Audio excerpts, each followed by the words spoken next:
The Connection Show, inspiring hope, health, and healing, sponsored by Braveheart Workshops Live with Jill Reynolds. And joining me today from Colorado is Mary Elaine Petrucci. Welcome to the show, Mary Elaine. Thank you so much, Jill. It's a pleasure and an honor to be here. Well, we are grateful, and we just can't wait until everyone gets to hear your amazing story and what you've been doing in your life. So stay tuned, everyone, so you don't miss one thing about Mary Elaine.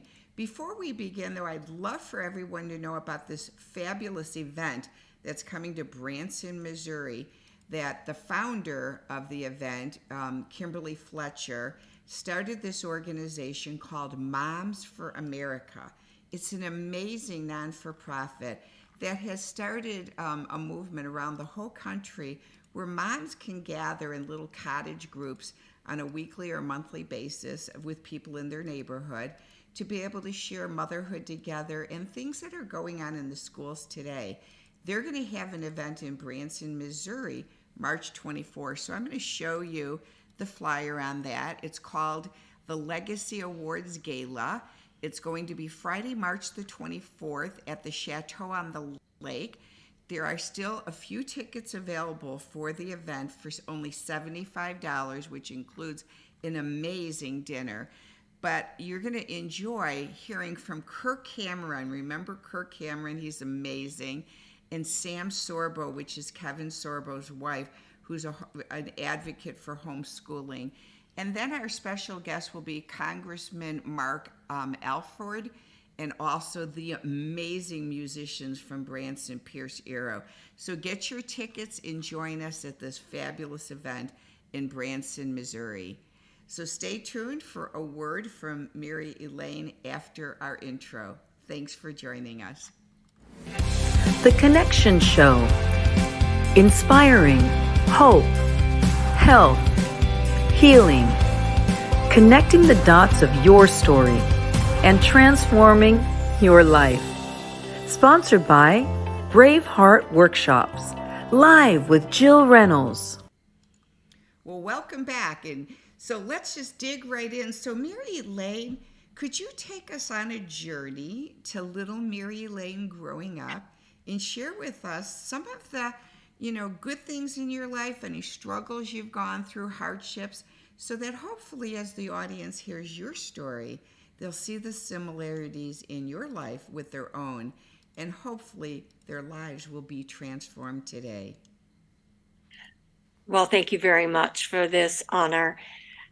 As a young girl, around 9, my father took my brother and I down to Ludlow, Colorado. It's situated between Walsenburg and Trinidad. And that is where I first learned about our Petrucci legacy, I guess, from the early 1900s. I learned that my grandparents and other miners in southern Colorado were moved from company housing to a tent colony in the fall of 1913. And by about February, March, my grandparents' oldest son became sick, and the company officials refused to allow my grandmother to bring her son to Trinidad, a 14-mile train ride, because they were striking. And that child passed away. And they were living in this tent colony during one of the coldest winters on record in Colorado. In the meantime, the governor sent in the Brinks security, sent in the Colorado militia without declaring martial law.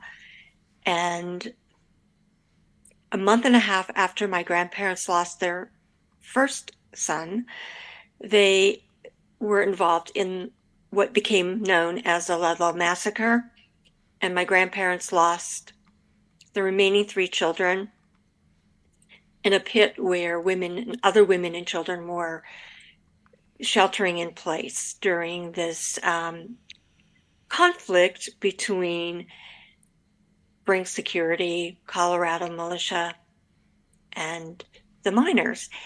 And what had happened was that my grandmother and another woman were the only two that walked out of that pit alive. And that was because the Colorado militia came in at the end of the conflict and set the tent colony on fire. And apparently a mattress fell over the top of this pit, and they were suffocated and burned.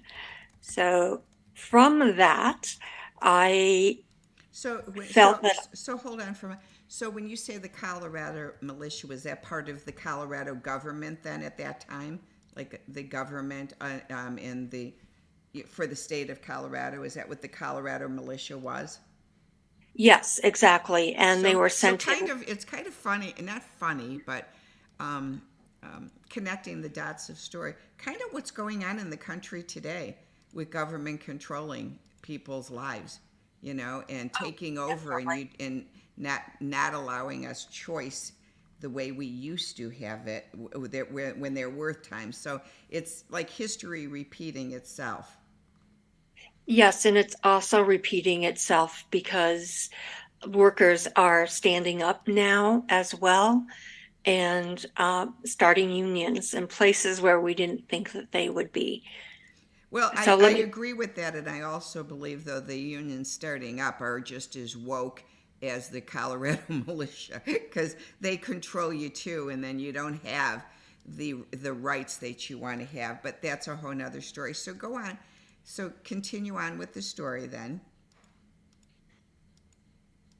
That really propelled me, I guess, to have a mission in the back of my mind that I wanted to do something to honor the miners for standing up to Rockefeller, the governor of Colorado, the Bring Security, and the Colorado militia. I became a speech language pathologist, so I was giving voice to children and adults who needed someone to help them communicate better. And I carried that mission through until just recently. In the meantime, I became a caregiver for both my parents. So I helped hire staff that could come in and help my parents 24/7. My mother was diagnosed. Go ahead. Go ahead. No, my mother was diagnosed with Alzheimer's in June of 2002, and she was doing well at home until she fell at late summer of 2005. She fell twice. She fell and broke her collarbone and then her pelvis, and I asked Dad to put Mom on a memory care unit until we could bring her home with 24/7 care. I did that hoping that my father would become more aware of the fact that Mom had the diagnosis of Alzheimer's and that she needed 24/7 care. And my father initially was bringing my mother home from the memory care unit without me knowing it. A friend helped him build a short ramp outside the front door, so if Mom had gone down that ramp with her walker or was unsecured in her wheelchair, I'm sure that would have been pretty deadly. So because of that, I hired an attorney who helped me go to court 2 days before Christmas, and we started the guardianship process. My father wasn't happy about me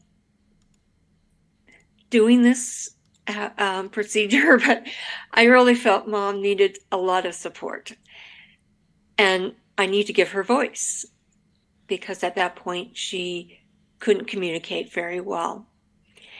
And at that point, the judge could definitely see my mother had specific needs, and he ordered that both my parents undergo neuropsychological evaluations by 2 neuropsychologists.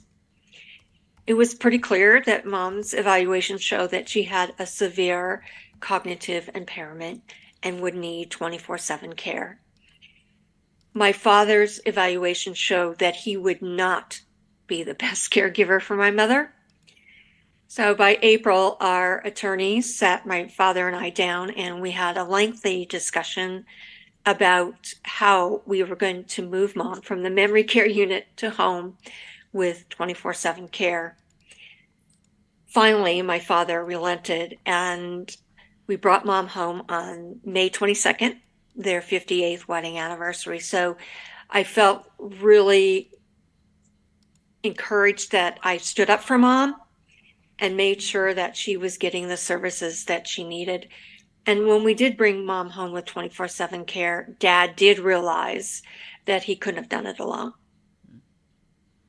So that, I'm still advocating for caregivers because I feel that they don't have a voice, they're not heard, they work in isolation, they have little or no support, and they really need someone to stand up for them and advocate for them so that we can be prepared for the caregiver crisis that's going to happen in 8 years. So I want to be on podcasts such as yours, Jill, so that I can let people know that by 2030, 8 more years, 76 million more baby boomers will be retiring.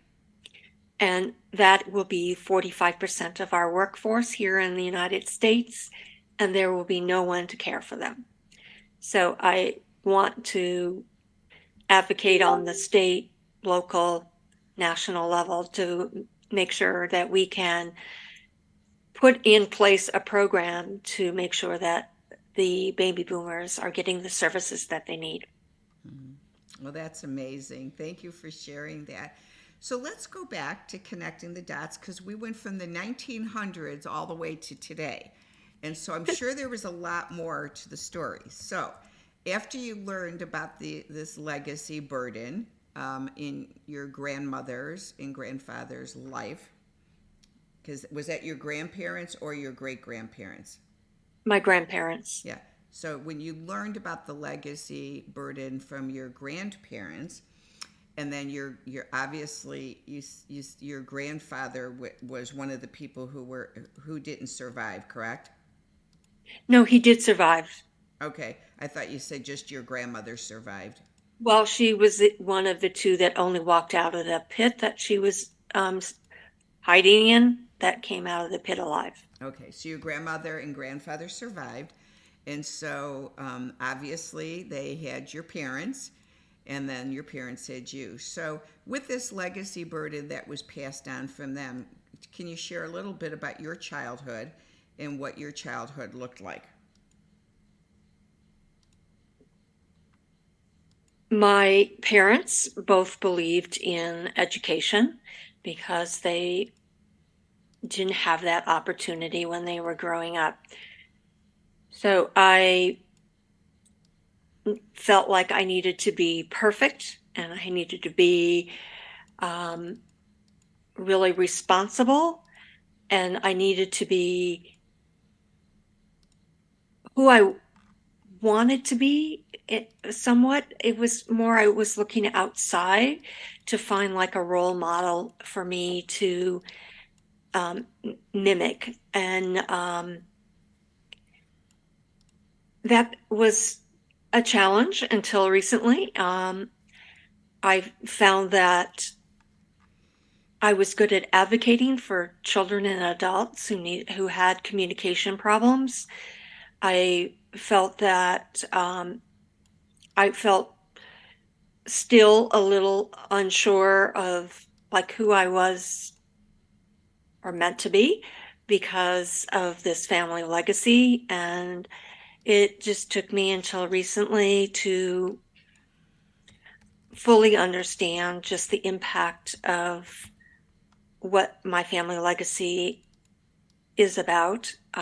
So when you were this little girl, and the burden of perfectionism came into play, how did that manifest then for you as far as connecting with others, with other children, growing up, and what took on the role of that perfectionistic child? So when you're in grammar school, you're wanting to be that perfect child. So did you become like the teacher's pet in classes? And then how did your peers respond to you? That's a great question. Both my brother and I went to parochial school, and I felt that, like, the nuns and the priests only knew my family because my father was an electrician, and he was able to repair things electrically in, like, the convent, the rectory, the church, and the school. So I felt a little out of place because it seemed that my peers at a different socioeconomic level were given more attention, and I felt that I couldn't be who I wanted to be because I was expected to be someone somebody else wanted me to be, and I felt like it was a challenge that's taken me a long time to figure out who I truly am, and what I really want to pass on in my legacy in terms of having a family foundation so that I could recognize caregivers and people without health care. So, And so as this little girl, it sounds to me, and so help me to see if this is truth. It sounds to me within this structure of parochial school and the social economics of the other kids, and you keep going back to voice. So do you feel like as a child growing up, you were the lost child that didn't have a voice? You're like a very quiet, not a child that spoke up and shared their feelings and emotions. Were you a very quiet, kind of lost child growing up?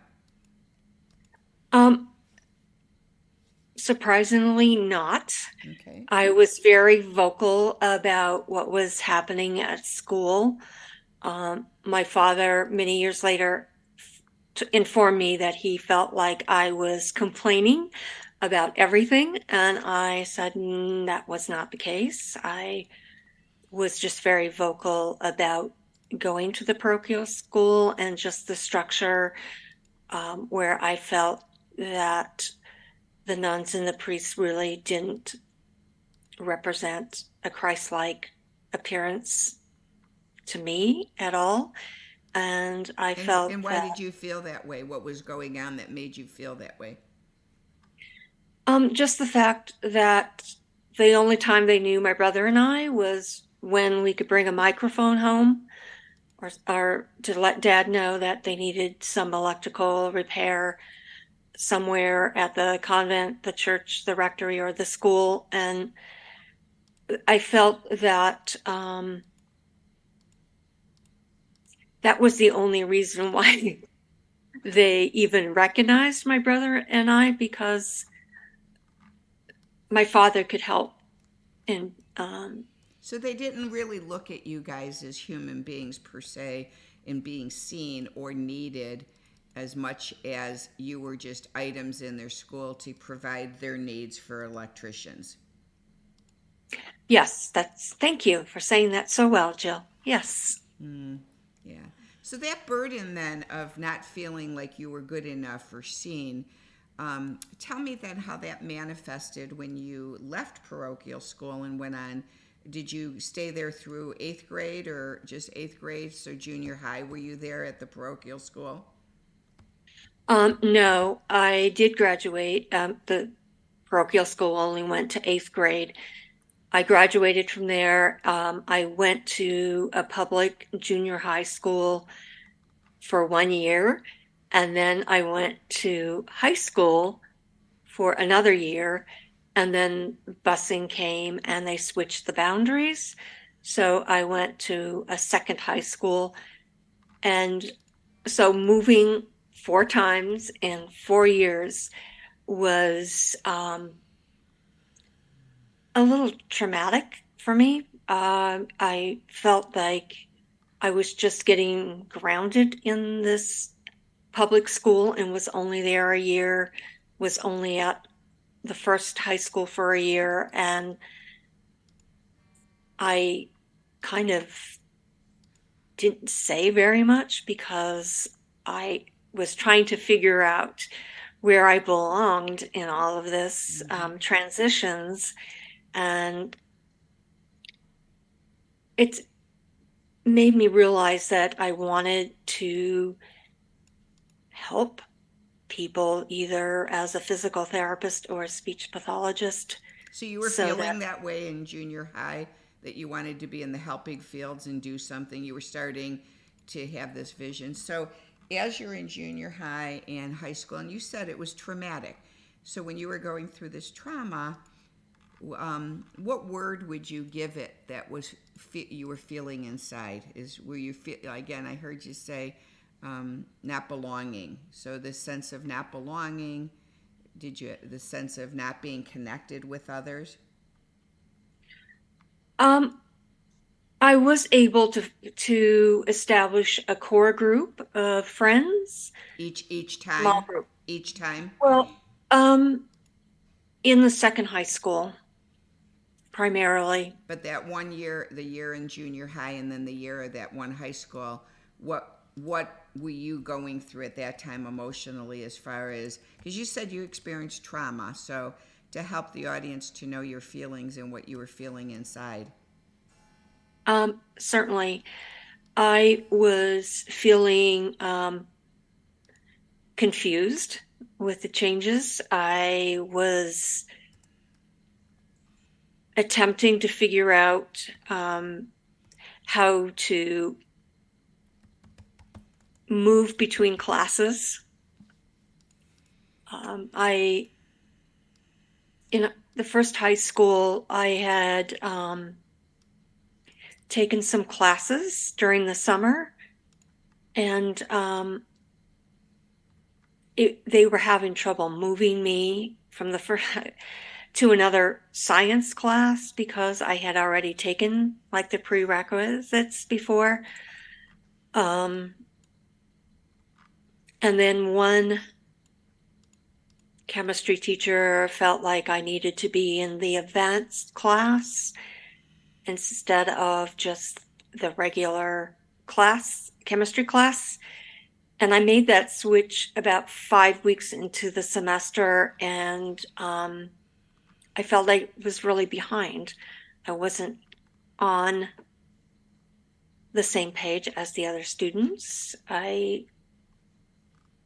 finally decided that for me, it would be better for me to drop that class and then retake it when I wasn't bounced around between the regular and the advanced classes, which I did do that summer. So I find the connecting of the dots of the bouncing around interesting because, again, you said that there was trauma with bouncing around from school to school to school, and then when you were in those schools, you were bounced around from class to class to class. So, yeah. So, and you said it left you with a state of confusion and not feeling like, I heard you say at one point you didn't have that sense of belonging.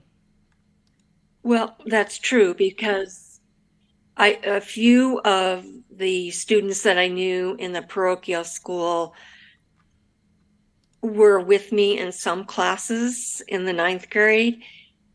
However, by 10th grade, we were really scattered. So even I didn't have any of those friendships to fall back on. And even if they were at the school, we were in different classes. So again, I feel that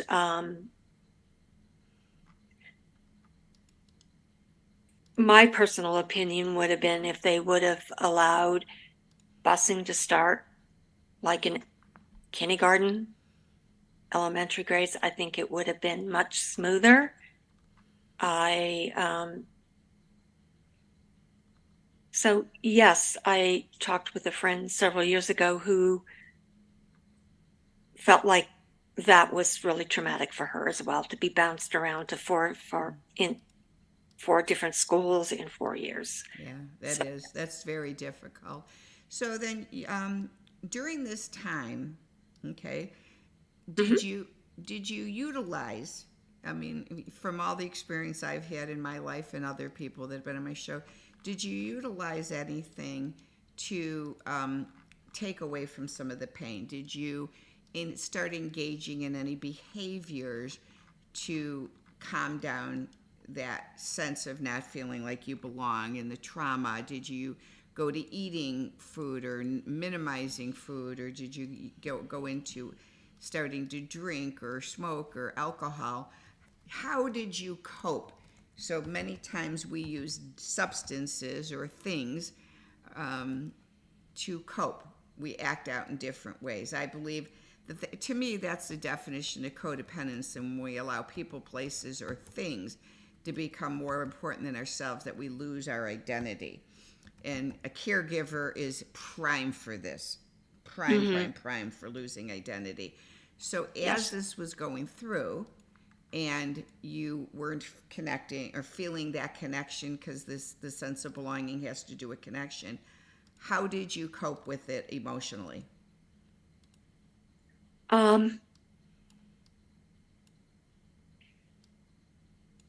That's a great question. I felt like I didn't really know the other students. Like I said, if they came from the parochial school, they were in different classes than I was. So, yes, I felt disconnected until I could find this group of friends that I felt comfortable sharing things with. I don't think I shared very much of what was going on during all these transitions with my parents. During this time, between 9th and 10th grade, my brother was accidentally electrocuted. So I went from feeling very vocal to not saying very much. Did he pass away? Yes, he did. Wow. So, from the legacy burden of the mining and the death from your ancestors, to your father being an electrician of all things, and then Yes. your brother dying from an electrical issue. Wow. Well, right. Well, let me just say that my brother and I did go with my father on service calls after hours, and my brother was working for a good friend of ours who had a gas station, and he liked to go fishing on a regular basis. So my father gave my brother this electrical rod that you plug into a circuit outside the house, and then put it in the ground, and the night crawlers would come up. My father made sure that my brother was wearing shoes and gloves and that he was really protected. So I don't feel like my father was responsible for this. I think my brother was not thinking. We went to town one day and we decided, or my brother decided, because it was getting really hot, that we would go swimming at a friend's pool about 2 blocks away. We did do that. We put the dogs in the house. We swam for a while. My brother started cleaning the pool filters. I went home because I had to work that night. I still don't know why I went over the front gate and not the back gate, because the back gate would have taken me closer to home. So my brother was cleaning the pool filters by the back door when I left. And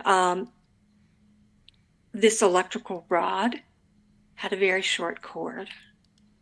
So my brother plugged it into the electrical box outside the back door, and he put it in the wet ground where he was cleaning the pool filters without shoes or gloves. And with house current, it just grabs you and holds you. You can't scream. You can't do anything. So the male friend was at home sleeping because he worked the graveyard shift, and his wife came home and found my brother. So my father and another woman who I didn't know, came to pick me up at work. Who was the other woman? It was a friend of our friends. So I feel that at least my parents shared that information with me directly, because other friends at school at the time were learning from like another family member or a friend. And at least I felt that my parents had the courage to share something so horrible with me. How did your dad take all of this emotionally after? I mean, not that your dad was ever responsible, like you said, but he did give your brother this rod. Did he go through like a lot of trauma himself and feel guilty that he even gave him the rod? Do you know how your dad processed all this? I really don't, because he wasn't sharing. Neither one of my parents were sharing very much about. I wanted to know if my friend or my father tried to resuscitate my brother. I don't know a big chunk of that, and it's in hindsight now. It seems I attempted to ask my parents. I don't know why I just didn't go to our friends and just ask those questions, because I wanted some information from my parents. And how old were you, Elaine, when this occurred? I was 16. My brother was 15. We were 14 months apart. And did you have other siblings too, or just the two of you? Just the two of us. Wow, that's devastating. It was devastating. It was, yes. And those are things that stay with you for life, that trauma and that, that loss and stuff. And then in the midst of this, like you said, not only did you have the trauma of losing your brother, but you said you had the trauma of moving then. So each of this was more and more and more loss for you. The loss just kept coming. So, wow. Boy. And so when you went off to college, I'm assuming, because you said you had all these certifications. So did you leave home and go off to college? I did. I went to the University of Colorado. So it was about 30 to 45 minutes from Denver. And I enjoyed being at school. It was a new experience, and I wanted to take it all in. Now, did you ever get married and have children? No, I did not. Okay, so you've remained single. Okay. Yes. Okay. Well, thank you so much for taking us on that journey. And there were lots of dots to connect, weren't there?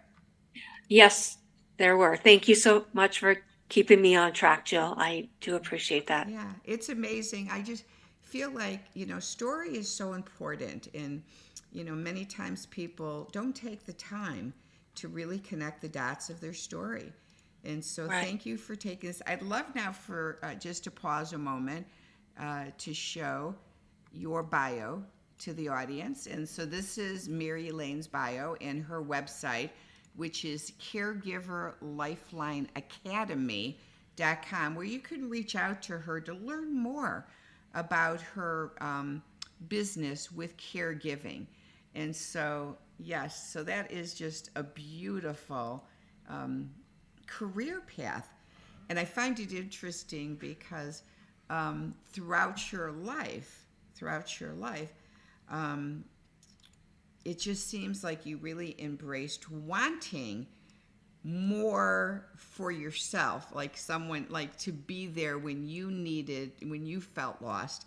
And so now you step in and you help those who are lost and need love by caregiving. So so it's a great journey that you're on. And so please follow Mary Elaine and reach out to her when you have questions about caregiving your loved ones.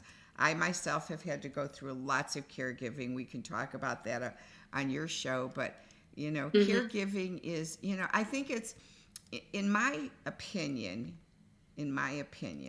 when we have a sickly parent or child, I think the caregiver is the one who gets the most exhausted, because there's so much energy that goes out into caregiving. And, in closing, with that, I just like to remind people, there's a great website to go to. It's called CODA.com. I think it's CODA.com. It's Codependence Anonymous is the name of it. So Codependence Anonymous, you can Google it and read on there about the two stages of codependency. There is the caretaking, becoming more kind of like the doormat, and then the controller. So there's two sides to codependency. So if you are a caregiver, please really check out that site so you stay in balance, because balance for yourself is critical to be a caregiver. It's critical to keep your energy level up and your own sanity, because it is a lot of work. It is. And people just don't understand what caregiving is all about when they are not in the midst of doing it. It takes a lot of strength emotionally, physically, and mentally. And spiritually. And I admire and spiritually too. Because staying connected to spirit during this time is so imperative. So, well, thank you so much. And before we end, I'd love to share with everyone, for speaking of wellness and caring for yourself, there's this amazing product that I'm just totally sold out on called Holy Hydrogen. And our body is comprised needs hydrogen for cellular growth and optimal wellness. So this company, Holy Hydrogen, has this amazing machine that will rejuvenate cells and bring optimal wellness to your body. They do have a promo of $100 off when you use the code Braveheart. So let's listen in and end the show with Holy Hydrogen, and then have a wonderful day. And I hope this show has brought you hope, health, and healing in your own lives by listening to Mary Elaine share her story. Thanks again, Mary Elaine, for joining us. Thank you very much, Jill. Bye now. Bye. Hydrogen is used by health professionals as a powerful antioxidant and the #1 tool to fight inflammation. Studies show therapeutic potential in cancer, diabetes, digestive, and heart issues, and essentially every organ and system in the body. This is not medical advice, because I'm not your doctor, but if you have any health concerns, I strongly recommend that you learn more about hydrogen. Get educated at holyhydrogen.com and order the best hydrogen generator known to man. Use code BRAVEHEART for $100 off your order. Because hydrogen is the smallest molecule in existence, it can pass through the cell membrane and even the blood-brain barrier to clear out inflammation and free radical damage where other antioxidants just can't get to. Visit holyhydrogen.com to see the latest technology that elevates your immune system and fights inflammation. Search their research library to see if hydrogen has a track record for helping a health concern you're dealing with. Make sure to use code BRAVEHEART for $100 off your order. Remember, holyhydrogen.com.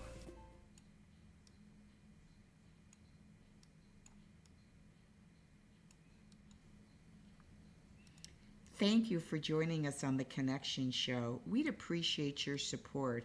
Please go to either our Patreon or our PayPal page to support our show. We love our podcast guests and social media subscribers, so you don't miss any of our shows. Go to our website today at braveheartworkshops.com and our Contact Us page. Click on all our social media links and subscribe to and like all our pages. Our affiliate partners thank you for your support.